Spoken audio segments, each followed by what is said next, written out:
Onlar daha iyi yarınların peşinde koştular. Hiç tanımadıkları insanların hayatlarına varlıkları ve çabalarıyla katkıda bulundular. Onlar insanlara cesaret verdiler. Onlar fırsatlar yarattılar. Günlerini bu uğurda harcadılar. Bunu yaparken hiçbir ödül ya da övgü beklentileri yoktu. Sadece daha iyi yarınlara inandılar. Umut ettiler. Bu mücadeleden hiç vazgeçmediler. Bu program insanların hayatında fark yaratanları arıyor. Türkiye'nin dört bir yanında iyiliğin peşine düşüyor. Fark yaratanlar başlıyor.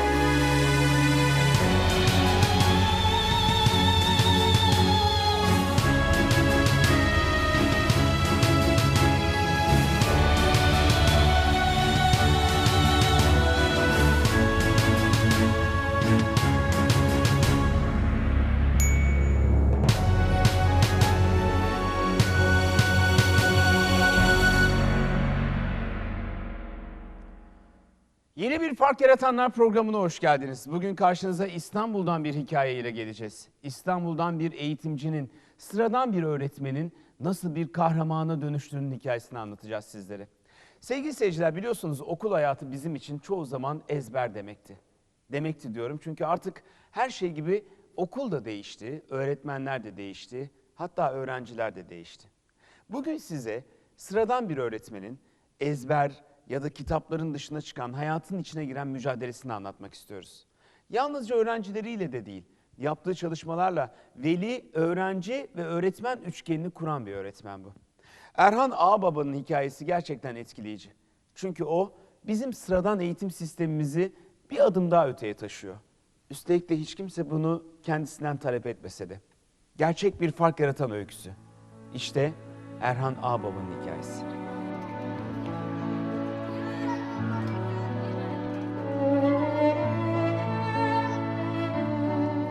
Erhan Ağababa genç bir rehber öğretmen. Üniversiteyi bitirdikten sonra ilk görev yeri İstanbul'un Ümraniye ilçesine tayini çıktığında büyük bir şehre geldiğini düşünüyordu. Ama atandığı okulda göreve başladığında anladı ki o aslında büyük bir şehrin içinde, küçük bir kasabanın gerçekliğinde bir yerdeydi. Ümraniye küçük küçük tepelerin yamaçlarına kurulmuş evlerden oluşan bir ilçe. Burası öyle bir yer ki ne İstanbul'un merkezinde ne de İstanbul'un dışında yer alıyor. Gecekonduların yoğun olduğu Ümraniye hem maddi sıkıntı içinde olanların hem taşı toprağı altın diye İstanbul'a göç edenlerin hem de hayata sıkı sıkıya tutunmaya çalışanların, hayal edebilenlerin yaşam merkezi. Ben ilkokul Erzincan'da okudum mesela. Okuluma gidebilmek için 5 kilometre yol yürüyordum ve o yolun dönüşündeki tek arzum annemin kurtlar yer mi korkusunu gidermek. Ben kendi çocukluğumda bu sıkıntıları yaşadım ve burada aynı benim gibi onlarca çocuk söz konusu. O çocukların bunu yaşamaması için, o annelerin bunu yaşamaması için burada buna ihtiyaç duydum. Diğer bir şey, mesela kendimizi ifade etme konusunda toplumsal olarak bir sıkıntımız söz konusu. Toplumsal katılım memleketimizde ciddi bir sıkıntı. Burada hani projelerin aslında biraz da bu vardı. Buradaki insanlara kendilerini ifade edebilecekleri alanlar yaratabilmek, buradaki çocukların kendilerini ifade edebilecekleri ortamları yaratabilmek bizim projelerimizin aslında başlangıcı oldu. Onun için hani projelerin çıkış noktasında hep kendi hayatım, kendi çocukluğum, yaşayamadığım şeyler söz konusu. Ben yaşayamadım ama benim çocuklarım yaşasın istiyorum. Niye burayı tercih ettik? Hani madem bu kadar iyi çalışma yapıyorsun kardeşim, niye merkez okullarda değilsin? Ben böyle bir mahallede büyüdüm ya. Yani böyle evlerde büyüdüm. İki odalı evde. Yani mesela lise döneminde 3 yıl elektriğimiz yoktu bizim. Döküs ateşinde oturduk mesela. Buradaki insanlar da böyle ve ben buranın çocuğuyum yani. Ve buradaki insanlara bunu yaşatmak, buradaki insanlarla bunu yaşamak, kendim gibi hissediyorum ya kendimi burada.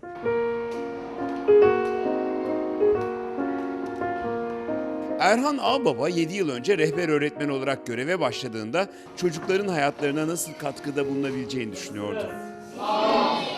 Fakat çocuklarla vakit geçirdikçe dersin sadece sıralarda, okulun sınırlarında verilemeyeceğini de anladı.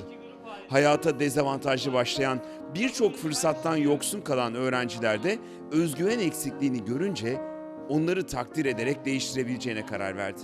İşte takdir edersem başarabilirim projesinin temelleri de bu düşünceden yola çıkılarak atıldı. Onun çalan kişisi piyanist.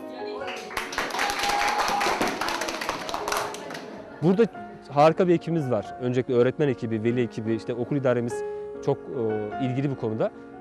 Biz her cuma okuldaki genel durumları böyle değerlendirmek amacıyla toplantı yapıyoruz. Bu toplantılardan bir tanesinde bir öğretmenimiz, Mehmet öğretmen, ya dedi bu çocuklar mutsuz kardeşim. Yani bu çocuklar bakıyoruz böyle bunları mutlu edebilecek, böyle özellikle içine kapanık, özgüvensiz çocuklara böyle ortaya çıkarabilecek bir şey yapmalıyız ya. Bu bir şey var, bir şey yapmalıyız. Derken buradan çıktı. Sonra hani kendi çocukluğumu düşündüm. Ben neyden mutsuz olurdum? Bazı derslerde mesela çok çekinik kalırdım. Ve öğretmenin beni fark etmesini isterdim ama 40 kişilik bir sınıfta öğretmenin fark etme ihtimali çok düşük. Sonra buradan yola çıkarak proje buradan gelişti. Şey dedik. Ya öğrencilerin neye göre ödüllendiriyoruz diye düşündük. İşte ilköğretim kurumlar yönetmeliğini incelediğimizde sadece ders başarısı var. Bir de onur belgesi diye bir şey var. O da işte bir yarışmaya girip o yarışmada ilk 5 dereceye girmek ve üstün başarı göstermek. Şimdi soruyorum. Üstün başarım yok kardeşim. Hiçbir şeyde başarısızım. Resim yapamıyorum, beden eğitiminde iyi değilim, akademik başarım düşük. Benim takdir edilmeye ihtiyacım yok mudur? Fikir buradan çıktı. Bu insanları takdir edebilecek bir mekanizma geliştirmek zorundaydık. Ne yaptık? İlk aşamada çocukların bu tarz davranışlarını ortaya çıkarabilecek bir gözlem formu geliştirdik. Ve bunu tüm öğretmenlerle paylaşarak öğretmenlere eğittik. Ardından tüm sınıfları bu konularda eğittik. Yani ne tür davranışlar bizim için çok değerli, ne tür davranışlar bizim için çok önemli. Öğretmenlerin, öğrencilerin bunları gözlemlemesini istedik. Ve bir aylık gözlemler sonucunda öğretmenlerin tercih ettiği öğrencilerin bir listesi, havuz oluşturuluyor. Daha sonra havuz oluşturulduktan sonra çocuğun gerçekleştirdiği davranış, kendi bulunduğu yaş, sınırlılıklar, olanaklar dahilinde ödüllendirilmesindeki önemi üzerine tartışıyoruz bir kurul ay sonunda. O kurulda tartıştıktan sonra davranış teşekkür belgesi verecek öğrencileri belirliyoruz. Peki öğrencilere ne veriyoruz? Davranış teşekkür belgesi adını verdiğimiz bir belge var.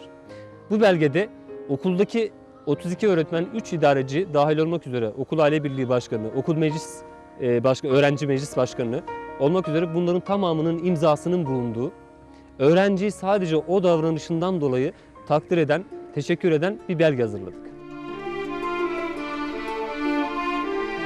Takdir edersem başarabilirim projesinde öncelikle öğretmen arkadaşlarını dahil etti. Amacı hayata güvensiz bakan öğrencilerini başarabileceklerine inandırmak ve hepsinin bir yönünü takdir ederek onları hayata kazandırmaktı. Biz burada mutlu olacak, mutluluğu hissedecek ve mutluluğu diğerleriyle paylaşabilecek bir ekip yaratmaya çalıştık. Bu ekibin içine de öncelikle öğrencileri, velilere ve öğretmenlere dahil etmek istedik. Şuna inandık, mutlu bir ortamda insanlar bir süre sonra başarıyı yakalayacaklardı. Bununla ilgili düşündüğümüzde de insanların mutluluğunun takdir edilmeye bağlı olduğunu ortaya çıkardık. Ve başarısını yakalayabilecek çalışmalarla hem öğrencilerimizi hem velilerimizi takdir etmeye çalıştık. Burada bütün öğretmen arkadaşlarım çok büyük emeği var. Bunu değerlendirdikten sonra da çocukların gülümsemesinden tutun, girdiği resim yarışmasında, girdiği koşu yarışmasında ya da bahçede bir çöpü alıp çöp kutusuna atmasındaki yaptığı çalışmadan da takdir etmeye onları başladık.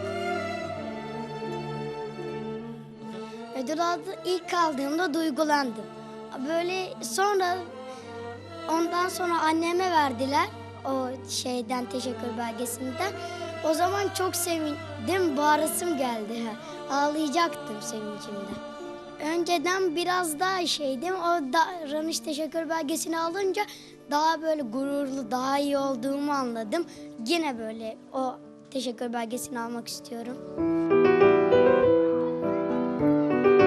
Erhan Ağbaba neredeyse tüm öğrencilerini tek tek inceleyerek hepsinin takdir edilecek bir yönü olduğunu keşfetti. Bunu çalışma arkadaşlarıyla paylaşarak öğrencilerin başarısızlıklarını, başarı yönlerini öne çıkararak gidermeye başladılar. Proje ilk olarak disiplin konusunda etkisini göstermeye başladı. İlk öğrencimizi söyleyelim. Ebubekir Kurt 1B. Birincisi, özgüvensiz, içe kapanık çocukların kendini dışa vurması için inanılmaz bir yöntem oldu. Birinci, yani en büyük kazancımız bu oldu. İkincisi, disiplin olaylarında inanılmaz bir düşüş oldu. Size sayıyla ifade edeyim. 2006-2007 eğitim öğretim yılında disiplin dolayısıyla başvuran, yani öğrenci davranışları değerlendirme kuruluna başvuran vaka sayısı 33.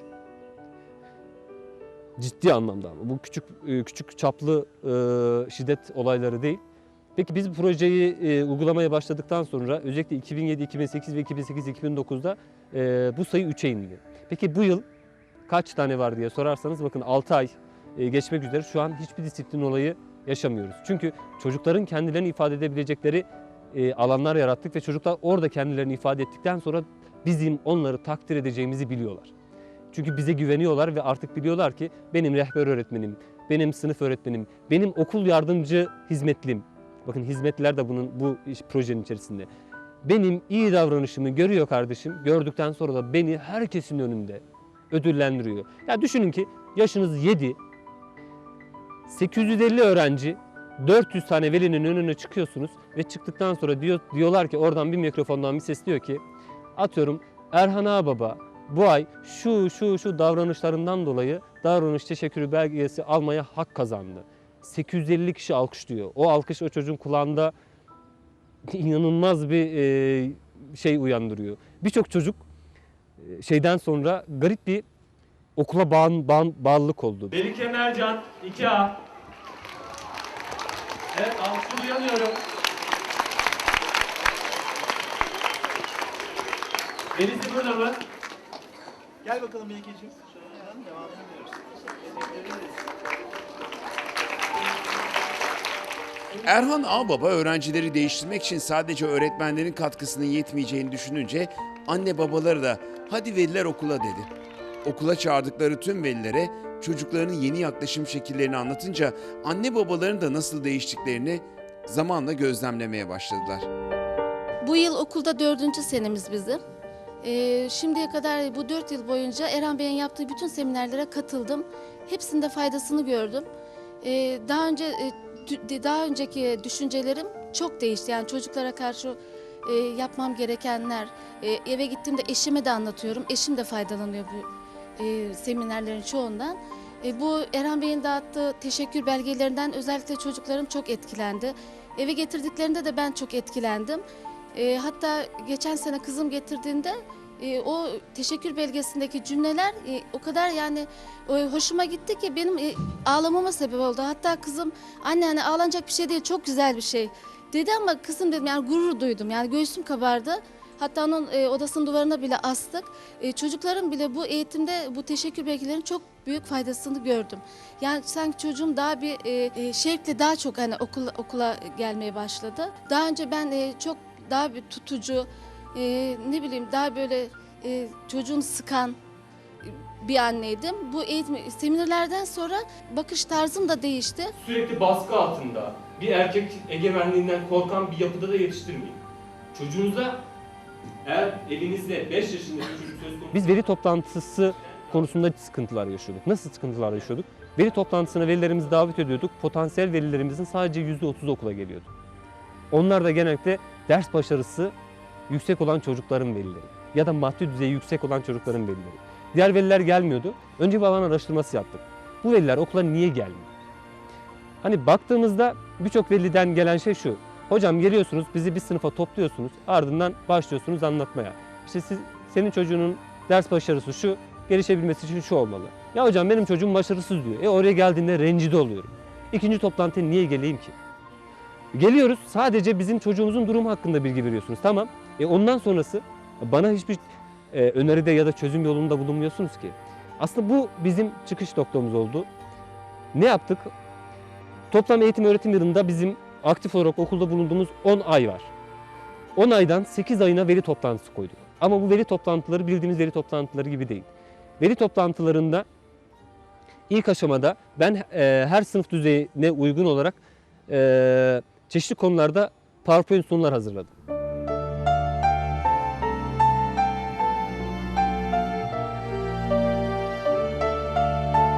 Şimdi biz kendi doğamıza çok aykırı bir dünyada yaşıyoruz. Gittikçe de daha zorlaşan bir dünya burası. Yani bizim çocukluğumuz nispeten daha doğala yakın ama şu an çocuklar çok daha zor ortamlarda yaşıyorlar. çok daha fazla ilişkiler içerisindeler ve bu ilişkilerden başarılı çıkmak zorundalar. Böyle de bir zorunlulukları var. Dolayısıyla bizim muhakkak destek almamız gerekiyor. Bu destekleri de alabildiğimiz her yerden almaya çalışıyoruz. Bu okulu seçerken de en önemli önceliklerimizden bir tanesiydi. Gerek öğretmenleri, gerek müdürleri, gerek Erhan Bey olsun. Burada olması, bize bu desteği verebilecek olmaları bizi çok rahatlatmıştı işin açıkçası. Bu eğitimlerin sonrasında da biz biraz evde kendimize çeki düzen vermeye çalıştık. Hani ilk defa bir çocuğumuz oluyor. Bizim tek çocuğumuz var. Ona nasıl davranacağımızı bilemiyoruz. Annemizin, babamızın bize davrandığı şekilde davranmak istemiyoruz çoğu durumda. Doğrunun ne olduğunu bilmiyoruz, yanlışın ne olduğunu bilmiyoruz. Bu durumda da bu tip seminerlerde bu desteği çok alabildik. Erhan Bey'den alabildik, başka öğretmenlerimizden alabildik. Kendi öğretmenimizle çok sık bu konularda diyaloğa giriyoruz, onlardan alabildik. Biraz daha rahat bir ortamımız var. En azından iletişimimizi biraz daha güçlendirebildik çocuğumuzla. Onu bir birey olarak farkına varabildik. Ne istediğini biraz daha ifade etmesini sağlayabildik belki. Daha rahat, daha güzel bir iletişime doğru yol aldığımızı düşünüyorum. Sizinle çok güzel bir oyun paylaşacağım. Oyunun ismi Aile İçi Roller Grafiği Etkinliği. Bak, genelde evde kim toplar? Anne! Güzel. Anne ise annenin bulunduğu kısma koyuyor. Anlaştık. Baba ise babaya. Bu şekilde üst üste bakalım ev içindeki rollerde nasıl bir adalet var.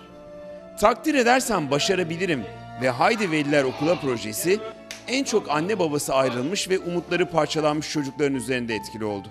Kendisini yalnız hisseden ve geleceğe buruk bakan çocuklar, öğretmenlerinin ve ailelerinin yakın ilgisiyle özgüvenlerine yeniden kavuştular.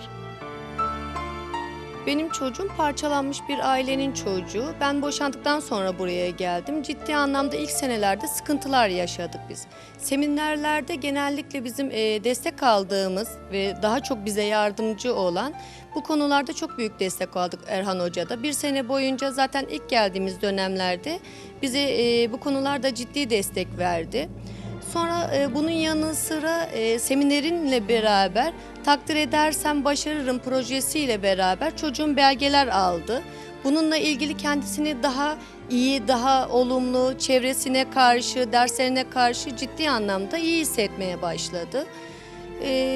Seminerlerin tabii ki bizimle anne olarak bir öğretmenlerin verdiği eğitimin dışında biz de evde ikinci bir eğitmen olarak ciddi anlamda bana da bir desteği de oldu. Bununla beraber çocuğumla daha iyi ilgilenir, daha iyi destek verir şekilde iyi bizim için şu anda.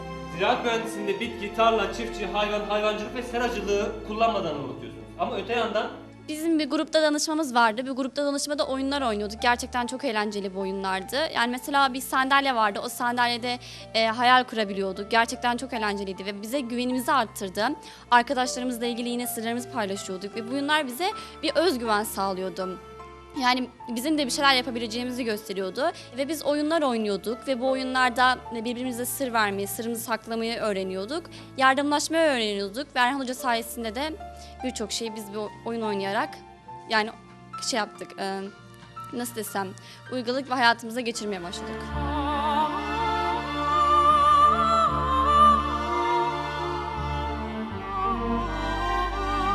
Bizim bölgemiz sosyoekonomik düzeyi biraz düşük olduğu için genellikle parçalanan aileler bizim bu bölgede oturmayı tercih ediyorlar.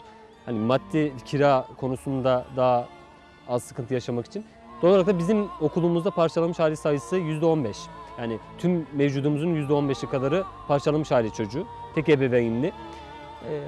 Böyle olunca da okul uyum konusunda ciddi sıkıntılar yaşadık. Bunu önleyebilmek adına da bu çocuklarla haftada bir kez parçalanmış aile çocuklarına dönük grupla psikolojik danışma ile karışık bir grup etkinliği yapıyoruz. Hatta öyle güzel şeyler vardır ki ta Alemdağ'dan, Beykoz'dan parçalanmış aile çocukları da bizim gruba gelip okuldaki etkinliğe gelip katılıyorlardı. Buradaki yaptığımız çalışmalarda tamamıyla özellikle özgüven çalışmasıyla başlayıp bir dizi işte yaşam becerileri paketi şeklinde bir dizi eğitimlerden geçiyorlar. Hani bunun en büyük faydası ne oldu? Şimdi mesela okulda bir sosyal etkinlik yapmak isteseniz o gruptaki %15'lik kısım direkt öne atılıyor. Normalde tek ebeveynli çocuklar ama kendilerini ifade edebilecekleri, hayatlarında tamam tek bir ebeveynin olmaması, hayatlarında bir eksiklik olmadığını onlara kanıtlayan bir çalışmaydı.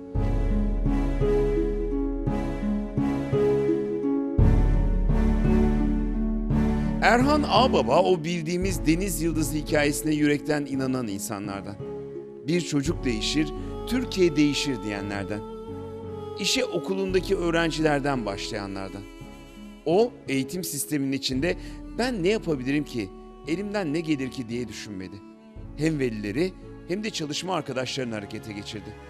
Çabalarıyla hem öğrencilerin hem de velilerin hayatında gelecek nesillere kadar uzanacak kocaman bir fark yarattı.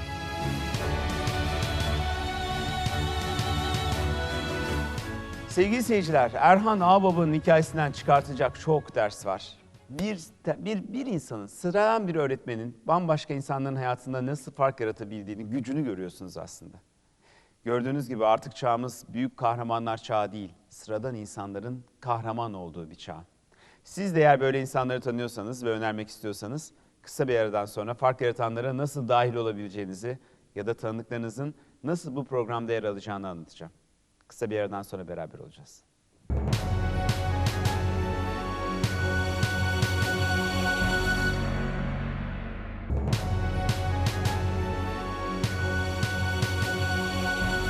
Sevgili seyirciler, Fark Yaratanların sonuna geldik. Eğer bu programa katılmak istiyorsanız lütfen internet adresimize girin, bir göz atın. Çünkü başka Fark Yaratanların hikayesi de orada duruyor video olarak. Metinleri de var.